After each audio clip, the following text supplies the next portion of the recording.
지혜로운 삶 구독과 좋아요 무료입니다. 행운을 드립니다. 저는 서울에서 유품정리사로 일하는 김민재입니다. 올해로 이 일을 시작한 지 30년이 되었네요. 많은 분들이 제 직업을 처음 들으시면 놀라십니다. 유품정리사라고요? 그게 무슨 일을 하는 건가요? 라고 물으시죠. 간단히 말씀드리면 돌아가신 분들의 마지막 흔적을 정리하는 일을 합니다. 하지만 단순히 물건을 정리하는 것이 아닙니다. 한 사람의 인생이 담긴 물건들을 존중하며 남은 가족들의 마음을 어루만지는 일이기도 합니다. 이 일을 시작하게 된 계기는 30년 전 갑작스럽게 돌아가신 아버지 때문이었습니다. 당시 저는 평범한 회사원이었죠. 주말에 아버지 집을 정리하러 갔는데 평생 모아오신 물건들 앞에서 한참을 망설였습니다. 무엇을 버리고 무엇을 남겨야 할지. 그때 처음으로 깨달았습니다. 유품을 정리한다는 것은 단순히 물건을 처분하는 게 아니라 한 사람의 인생을 마주하는 일이라는 것을요.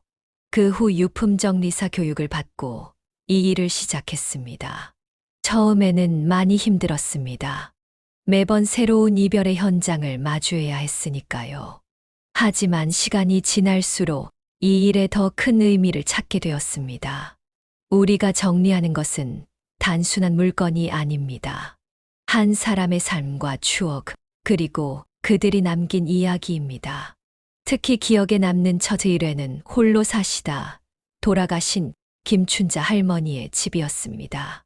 작은 원룸이었지만 그곳에는 할머니의 평생이 고스란히 담겨 있었습니다.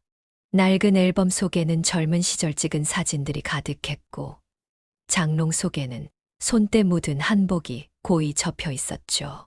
할머니의 유일한 친척이었던 조카는 저에게 말했습니다. 이모가 평생 혼자 사셨거든요. 별로 남긴 게 없을 거예요. 하지만 정리를 하면서 우리는 놀라운 것들을 발견했습니다. 꼼꼼하게 적어 놓은 일기장, 조카들에게 보내려 했던 편지들, 그리고 평생 모은 통장 속 예금.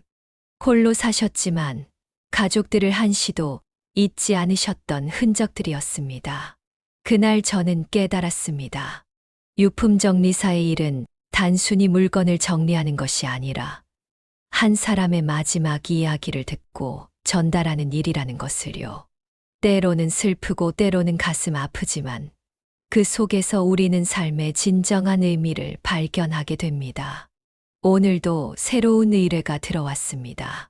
종로구의 한 오래된 단독주택 40년간 그곳에서 살다가 돌아가신 박상철 선생님의 집이었습니다. 선생님은 평생을 고등학교 국어교사로 지내셨다고 합니다. 현관문을 열자 책 냄새가 가득했습니다. 선생님의 아들은 말했습니다. 아버지가 책을 참 좋아하셨어요. 정리하기 힘드실 텐데. 걱정스러운 눈빛이었지만 저는 미소를 지으며 대답했습니다. 괜찮습니다. 책에도 각자의 이야기가 있으니까요. 방 안으로 들어서자 책장이 벽면 가득 늘어서 있었습니다. 수천 권의 책들. 그 중에는 학생들의 이름이 적힌 메모가 꽂혀 있는 것들도 많았습니다. 이 책은 영수에게 추천. 미영이는 이 구절을 좋아할 것 같다. 한 권 한 권이 선생님의 제자들을 향한 마음이었던 거죠. 책상 서랍에서는 더 특별한 것들이 나왔습니다. 수십 년간 모은 학생들의 편지들, 졸업 앨범, 그리고 꼼꼼하게 정리된 수업 노트. 마지막 페이지에는 이런 글이 적혀 있었습니다. 나의 마지막 수업은 언제가 될까? 그때가 되면 내가 가르친 모든 아이들이 행복한 어른이 되어 있기를. 아들은 그 노트를 보며 눈시울을 붉혔습니다. 아버지가 퇴직하신 후에도 매일 이 책상에 앉아 계셨어요. 이제야 이해가 되네요. 유품을 정리하면서 우리는 종종 이런 순간들을 마주합니다. 겉으로 보기엔 평범해 보이는 물건들 속에서 특별한 이야기를 발견하는 순간들. 그래서 저는 항상 조심스럽게 하나하나 살펴보며 정리합니다. 선생님의 유품 중에서 가장 인상 깊었던 것은 낡은 가죽 가방이었습니다. 30년 넘게 매일 들고 다니셨다는 그 가방 안에는 아직도 분필 가루가 남아 있었고, 마지막으로 쓰시던 교과서와 출석부가 그대로였습니다. 이 가방은 제가 고등학교 졸업할 때 아버지께 선물로 드린 거예요. 아들의 말에 저는 가방을 더욱 조심스럽게 다뤘습니다. 단순한 가방이 아니라 부자의 오랜 사랑이 담긴 물건이니까요. 이렇게 유품정리사의 하루는 계속됩니다. 때로는 울고 때로는 웃으며 때로는 깊은 생각에 잠기며 우리는 돌아가신 분들의 마지막 이야기를 듣는 증인이 됩니다. 오늘의 현장은 마포구의 한 원룸입니다. 혼자 살다 돌아가신 정미영 씨의 집이었습니다. 보통의 유품 정리와는 조금 달랐죠. 너무 젊은 나이였기 때문입니다. 미영이가 갑자기 떠나버려서 그녀의 어머니는 말씀을 잊지 못하셨습니다. 갑작스러운 심장마비로 딸을 잃은 부모님의 슬픔이 이 좁은 공간을 가득 채우고 있었습니다. 작은 원룸이었지만 그 안에는 한 청년의 꿈과 열정이 가득했습니다. 책상 위에는 프랑스어 학습서가 펼쳐져 있었고 벽에는 파리의 풍경 사진들이 붙어 있었습니다. 노트에는 마지막으로 쓴 듯한 문장이 남아 있었습니다. 내일은 꼭 에펠탑 밑에서 아메리카노를 마시자. 서랍을 열자 여행사 팸플릿과 함께 반년치 월급을 모아둔 통장이 나왔습니다. 파리 여행을 위해 차곡차곡 모아둔 돈이었나 봅니다. 그녀의 어머니는 그제서야 말씀하셨습니다. 미영이가 프랑스 여행을 가려고 준비하고 있었어요. 다음 달에 가기로 했었는데 유품 정리를 하다 보면 이렇게 이루지 못한 꿈들을 마주하게 됩니다. 그럴 때마다 마음이 무거워집니다. 하지만 동시에 깨닫게 됩니다. 우리가 하는 일은 단순히 물건을 정리하는 것이 아니라 그들의 꿈과 희망을 마지막으로 목격하는 일이라는 것을요. 정미영 씨의 옷장에서는 아직 택도 떼지 않은 원피스가 나왔습니다. 파리에서 입으려고 준비해둔 것 같았습니다. 어머니는 그 원피스를 보시더니 조용히 말씀하셨습니다. 이건 제가 가져가도 될까요? 미영이의 마지막 선택이니까. 이런 순간들이 있습니다. 유품 하나하나가 특별한 의미를 가지게 되는 순간들. 그래서 저는 항상 유가족들과 충분히 이야기를 나누며 정리를 합니다. 어떤 물건은 버려야 할 짐이 되지만 어떤 물건은 소중한 추억이 되니까요. 정미영 씨의 컴퓨터에서는 완성하지 못한 소설 원고가 발견되었습니다. 파리를 배경으로 한 로맨스 소설이었죠. 마지막 페이지는 주인공이 에펠탑으로 향하는 장면에서 끝나 있었습니다. 오늘은 강남의 한 아파트를 찾았습니다. 3년 전 치매 진단을 받고 요양원으로 가신 할아버지의 집이었습니다. 그동안 빈집으로 있다가 이제야 정리를 결심하셨다고 합니다. 현관문을 열자 2019년 달력이 그대로 걸려 있었습니다. 시간이 멈춘 듯한 풍경이었죠. 김준호 할아버지는 40년간 건축가로 일하시다가 은퇴하신 분이었습니다. 아버지가 요양원에 가시고 나서 이 집을 정리할 용기가 나지 않았어요. 아들 김태우 씨의 말씀에는 미안함이 가득했습니다. 이제라도 정리하려고 결심하신 게 잘하신 겁니다. 제가 위로의 말을 건넸습니다. 서재에 들어서자 건축 설계 도면들이 가지런히 정리되어 있었습니다. 수십 년간의 작품들이었죠. 그 중에는 지금도 서울 곳곳에서 볼 수 있는 유명한 건물들의 원본 도면도 있었습니다. 아버지는 매일 밤 이 책상에서 도면을 그리셨어요. 주말에도. 저는 그게 싫었죠. 왜 일만 하시나. 이제 와서 생각해보니 이게 다 아버지의 열정이었던 거네요. 책상 서랍에서는 특별한 스케치북이 나왔습니다. 표지에는 내 손주들을 위한 집이라고 적혀 있었고, 안에는 아이들을 위한 놀이터가 있는 집, 넓은 정원이 있는 집 등 다양한 설계도가 그려져 있었습니다. 이건 처음 보는 건데요. 김태우 씨는 놀란 표정으로 스케치북을 넘겼습니다. 마지막 페이지에는 떨리는 글씨로 이렇게 적혀 있었습니다. 내가 더 이상 기억하지 못하게 되더라도 이 도면들은 우리 가족의 미래를 그리고 있을 거야. 치매 진단을 받은 후에도 할아버지는 가족들을 위한 마지막 선물을 준비하고 계셨던 겁니다.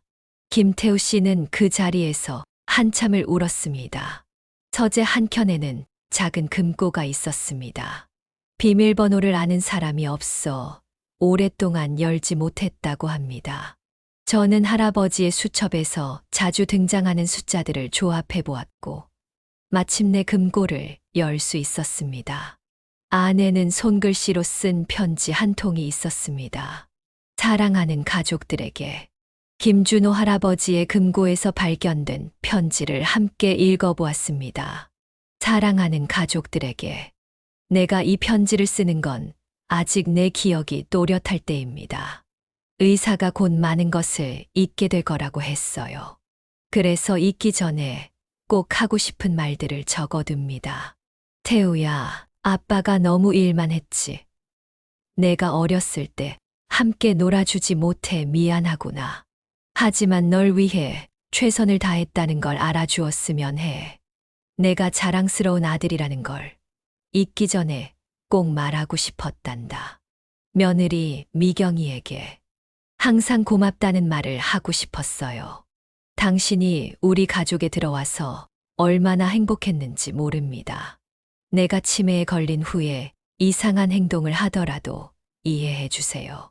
그리고 우리 손주들 수민이와 준영이, 할아버지가 너희들과 더 많은 시간을 보내지 못해 미안하구나.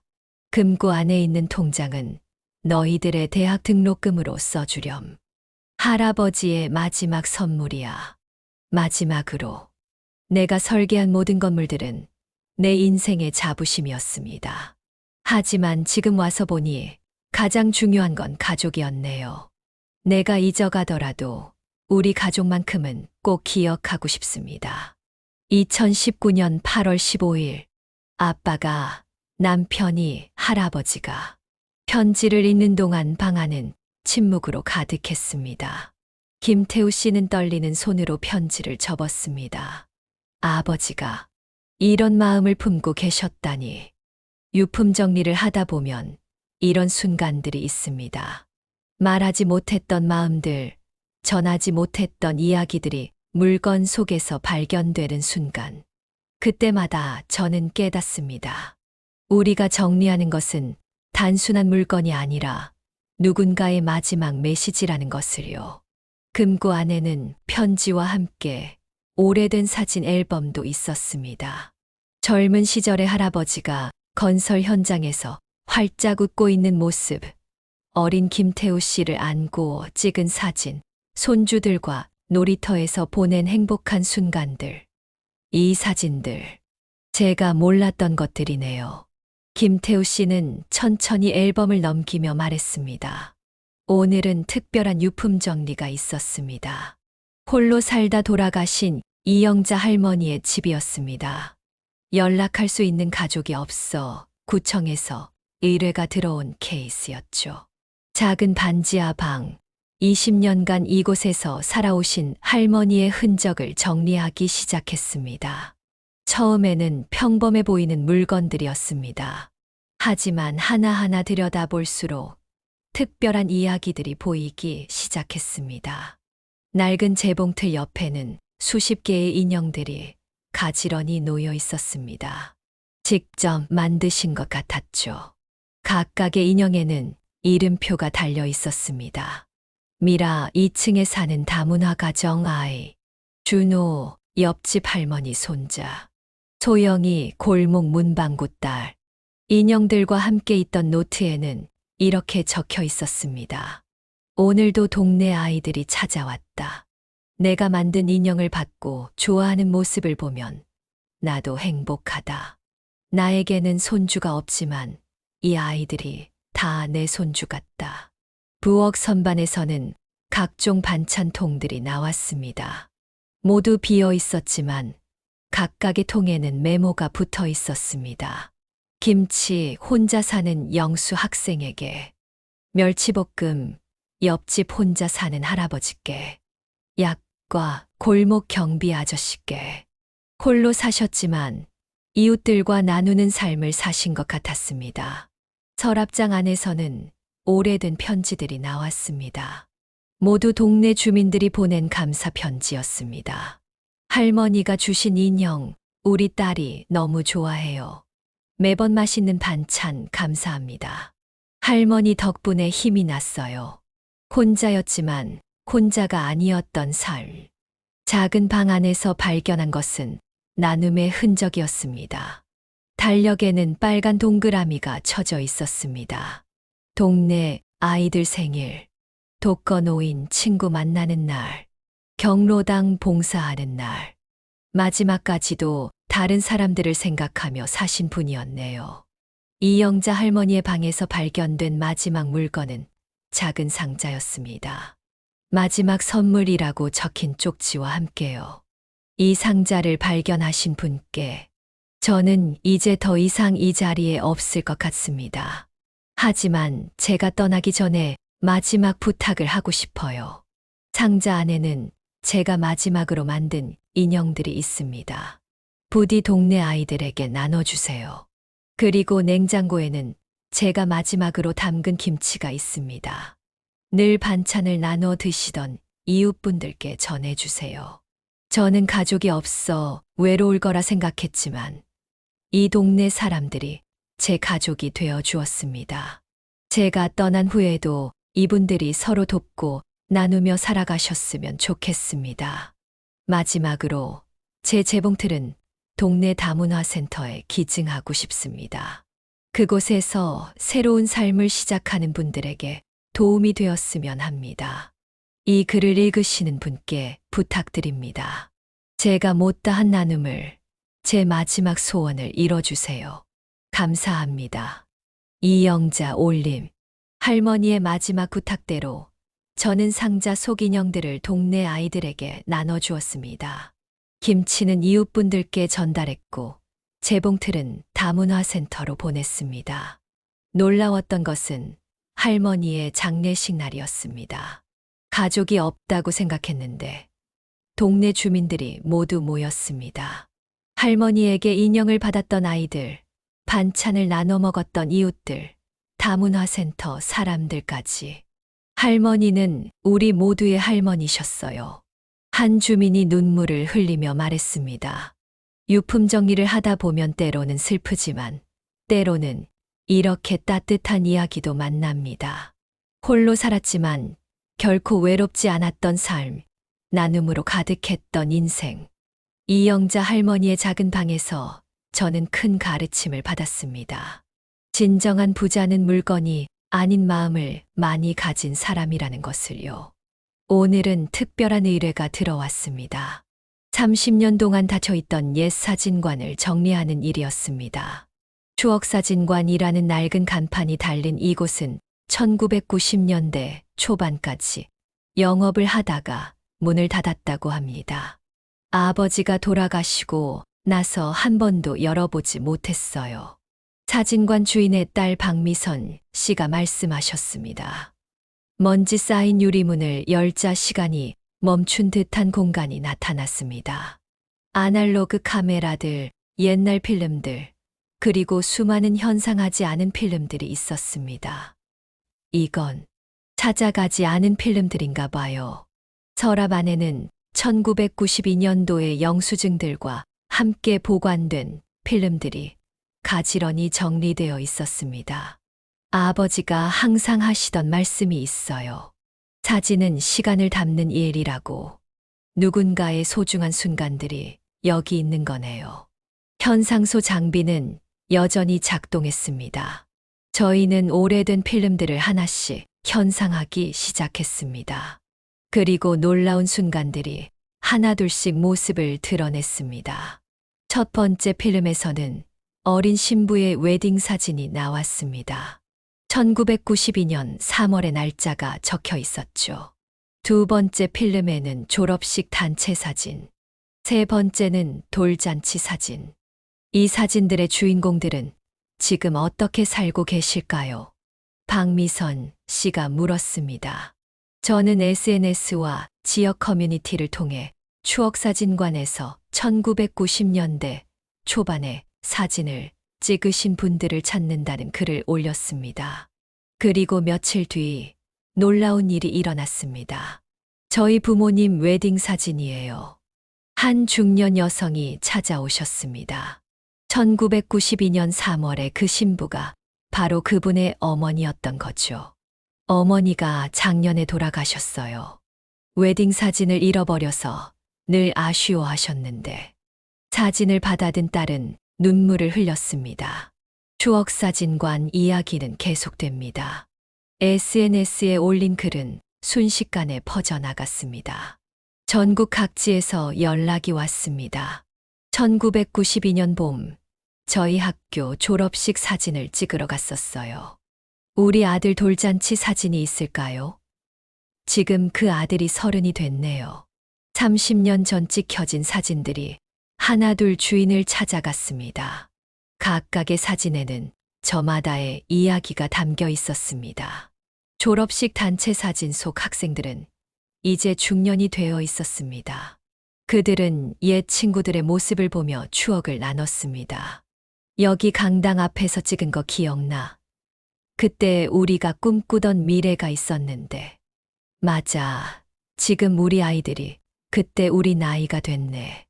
돌잔치 사진 속 아기는 이제 어엿한 어른이 되어 있었습니다. 아버지가 저를 안고 찍은 사진이네요. 아버지는 이제 안 계시지만 박미선 씨는 말씀하셨습니다. 아버지가 이 필름들을 버리지 않고 보관하신 이유를 이제 알겠어요. 이런 날이 올 걸 아셨던 것 같아요. 사진관에서 발견된 오래된 장부에는 이런 메모가 적혀 있었습니다. 사진은 단순한 종이가 아니다. 그 안에는 누군가의 인생이 담겨 있다. 언젠가 이 순간들이 더욱 소중해질 테니 끝까지 보관하자.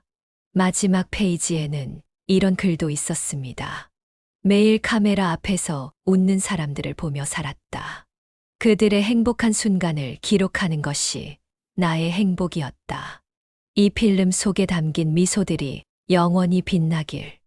유품 정리를 하다 보면 이렇게 예상치 못한 보물들을 발견하게 됩니다. 30년 동안 잠들어 있던 추억들이 다시 깨어나 각자의 자리로 돌아가는 모습을 보며 물건의 가치는 시간이 정한다는 것을 깨달았습니다. 오늘은 특별한 편지 한 통을 소개하려고 합니다. 1950년대 한 가옥을 정리하던 중 발견한 것인데요. 현재 진행형인 이야기입니다. 낡은 한옥의 마루 밑에서 발견된 작은 상자 안에는 누렇게 변색된 편지 한 통이 있었습니다. 봉투에는 이렇게 적혀 있었습니다. 2024년에 당신에게. 1954년에 쓰여진 이 편지는 70년을 뛰어넘어 지금 우리에게 도착했습니다.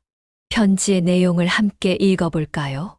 2024년에 당신에게. 저는 1954년의 김영희입니다. 올해 20살이에요. 전쟁이 끝난 지 얼마 되지 않은 지금 우리는 모든 것을 다시 시작하고 있어요. 무너진 집들을 다시 짓고 끊어진 관계를 다시 잇고 있죠. 당신이 사는 2024년은 어떤 모습일까요? 우리가 꿈꾸던 평화로운 나라가 되었나요? 사람들은 더 행복해졌나요? 제가 이 편지를 쓰는 이유는 하나의 약속을 전하고 싶어서예요. 우리 세대는 폐허 위에 희망을 심었습니다. 당신 세대는 그 희망이 자란 모습을 보고 있겠죠. 부탁드립니다. 우리가 심은 희망을 잘 가꾸어 주세요. 그리고 당신들도 미래를 위한 씨앗을 심어주세요. 시간은 흘러가지만 우리의 꿈은 이어질 거예요. 70년 후에 당신에게 이 마음이 전해지길 바랍니다. 1954년 봄. 김영희 올림. 이 편지를 읽은 후 저는 김영희 할머니를 찾아보기로 했습니다. 다행히도 할머니는 아직 건강하게 살아계셨습니다. 올해 90세가 되신 할머니를 찾아뵈었을 때 할머니는 그때의 기억을 또렷이 기억하고 계셨습니다. 그땐 정말 아무것도 없었어요. 하지만 우리에겐 희망이 있었죠. 미래의 사람들에게 그 희망을 전하고 싶었어요. 할머니의 편지는 지금 국립현대미술관에서 특별 전시 중입니다. 시간을 초월한 희망이라는 주제로요. 오늘은 50년 동안 한 자리를 지켜온 작은 책방의 이야기입니다. 할아버지의 책방을 정리해 주세요. 의뢰인 정수민 씨는 말씀하셨습니다. 문화서점이라는 소박한 간판이 달린 이곳은 1974년부터 2024년까지 반세기 동안 한 사람이 지켜온 공간이었습니다. 책방 주인이신 정재호 할아버지는 올해 초 돌아가셨고 손녀인 정수민 씨가 책방 정리를 결심하셨다고 합니다. 할아버지는 돌아가시기 전까지 매일 이곳에 나오셨어요. 아프셔서 걷기도 힘드실 때도 지팡이 짚고 오셨죠. 책방 안으로 들어서자 시간이 멈춘 듯한 풍경이 펼쳐졌습니다. 먼지 쌓인 책장들 사이로 수만 권의 책들이 빼곡히 꽂혀 있었습니다. 그런데 특이한 점을 발견했습니다. 책장 뒤편에는 작은 노트들이 가득했습니다. 1974년부터 매일매일 기록된 일기였습니다. 1974년 3월 15일. 오늘 책방을 열었다. 첫 손님은 중학생이었다. 어린 왕자라는 책을 사갔다. 그 아이의 눈빛이 반짝였다. 책을 통해 세상을 보는 눈이 달라질 거라고 말해 주었다. 1988년 9월 2일. 단골 손님이던 김군이 의사가 되어 찾아왔다. 중학생 때부터 의학서적을 보던 아이였는데 이제는 어엿한 의사 선생님이 되었다. 그가 말했다. 선생님이 추천해 주신 책들이 저를 여기까지 이끌었어요. 2020년 4월 20일. 코로나로 손님이 줄었다. 하지만 책방은 계속 열어둔다. 누군가에게 이 책들이 필요할 테니.